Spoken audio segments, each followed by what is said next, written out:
जून 2025 कोलकाता शहर का एक नामी college, south Kolkata law college. यहीं एक 24 साल की लड़की अपना एग्जाम फॉर्म भरने आई थी, जिसे लॉयर बनना था, ताकि वो ऐसे लोगों की मदद कर सके, ऐसे लोगों को इंसाफ दिला सके जिनके साथ कुछ भी गलत हुआ हो। पर उसे क्या पता था कि जहाँ वो लॉ की पढ़ाई करने आई है, वहीं उसके साथ सबसे बड़ा अन्याय होने वाला था। वहीं उसके साथ सबसे बड़ी दरिंदगी होने वाली थी। कॉलेज का एक्स स्टूडेंट मोनोजीत मिश्रा, जो कि खुद को बहुत बड़ा नेता समझता था, वो राजनीतिक छात्र संगठन टीएमसीपी से जुड़ा हुआ था। उसकी कॉलेज में बहुत चलती थी, लोग उससे बहुत डरते थे, वो लोगों को बहुत परेशान किया करता था। जबकि वो कॉलेज में पढ़ता भी नहीं था, वो फिर भी रोज कॉलेज आता था, बच्चों के साथ बैठता था और लड़कियों को परेशान किया करता था। पर कोई भी उसके खिलाफ कुछ भी नहीं कहता था, सब उससे डरते थे, क्योंकि उसके ऊपर पॉलिटिकल सपोर्ट था। रियल लाइफ में मोनोजीत मिश्रा लड़कियों की बिल्कुल भी इज्जत नहीं करता था, लेकिन सोशल मीडिया पे उसने एक फेक इमेज बना रखी थी। वो लड़कियों की सपोर्ट में पोस्ट करता था, उनकी राइट्स की मांग करता था, उनकी सपोर्ट में बातें किया करता था, जैसे मानो वो लड़कियों की बहुत इज्जत करता हो। पर असलियत में मोनोजीत मिश्रा ऐसा बिल्कुल भी नहीं था। 25 जून 2025 का दिन था। कॉलेज में ज़्यादा भीड़ नहीं थी, क्योंकि एग्ज़ाम चल रहा था तो क्लासेस कम हो रही थी।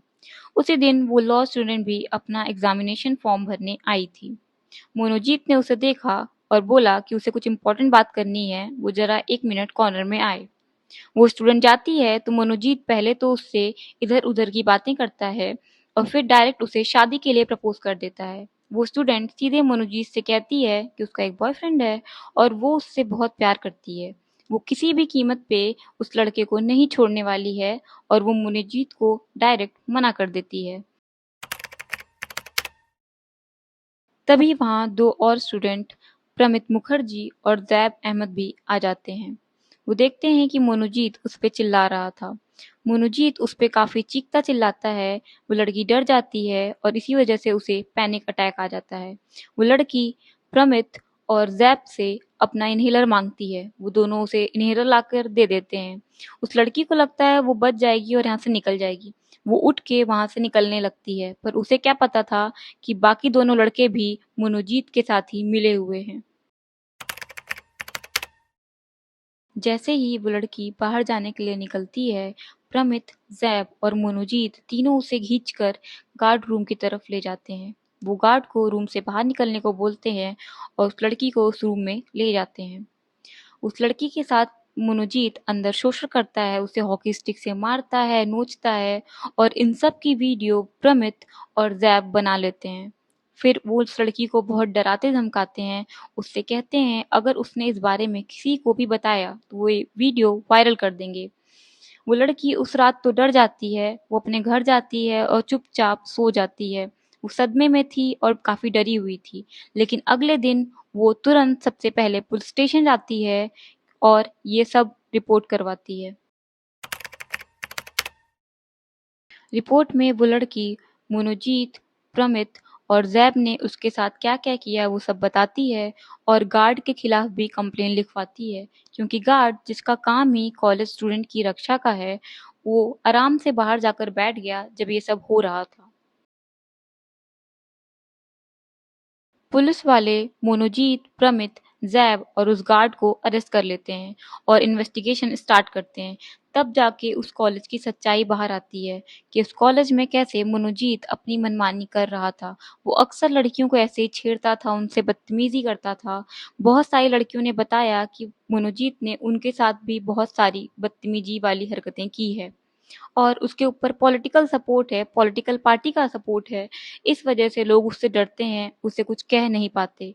वो अक्सर लड़कियों को शादी के लिए ही प्रपोज़ करता था, उनसे बदतमीज़ी करता था, जबकि वो कॉलेज स्टूडेंट भी नहीं था, फिर भी उसकी कॉलेज में बहुत ज़्यादा चलती थी। जब ये केस सोशल मीडिया पे वायरल होता है, तो पूरे देश में सबके अंदर गुस्सा भरा हुआ होता है। एनसीडब्ल्यू ने 72 घंटों के अंदर रिपोर्ट मांगी। बीजेपी ने कहा कि ममता बनर्जी की सरकार खुद इस केस को दबा रही है, क्योंकि जो आरोपी है वो टीएमसी से जुड़ा हुआ है। टीएमसी ने कहा कि आरोपी का उनके पार्टी से कुछ भी लेना देना नहीं है, लेकिन उस पार्टी के नेताओं के साथ मोनोजीत की बहुत सारी फोटो देखी जा रही है। चारों आरोपी पुलिस की हिरासत में हैं। इस केस के लिए एसआईटी भी बनाई गई है। कॉलेज पे भी कार्रवाई हो रही है, लेकिन सबसे बड़ा सवाल अभी भी वही है कि क्या सच में पीड़ित को सही इंसाफ मिलेगा? क्योंकि लास्ट ईयर एक मेडिकल स्टूडेंट के साथ भी एक ऐसा ही भयानक केस हुआ था, जिसके बारे में हम सब जानते हैं, और वो भी बंगाल में ही हुआ था। इस केस में हम ये देखते हैं कि कैसे मोनोजीत दो चेहरे लेकर घूम रहा था, और ऐसे बहुत से लोग होंगे जो सोशल मीडिया पे तो कुछ और ही होंगे, पर असलियत में उनका चेहरा कुछ और ही होगा।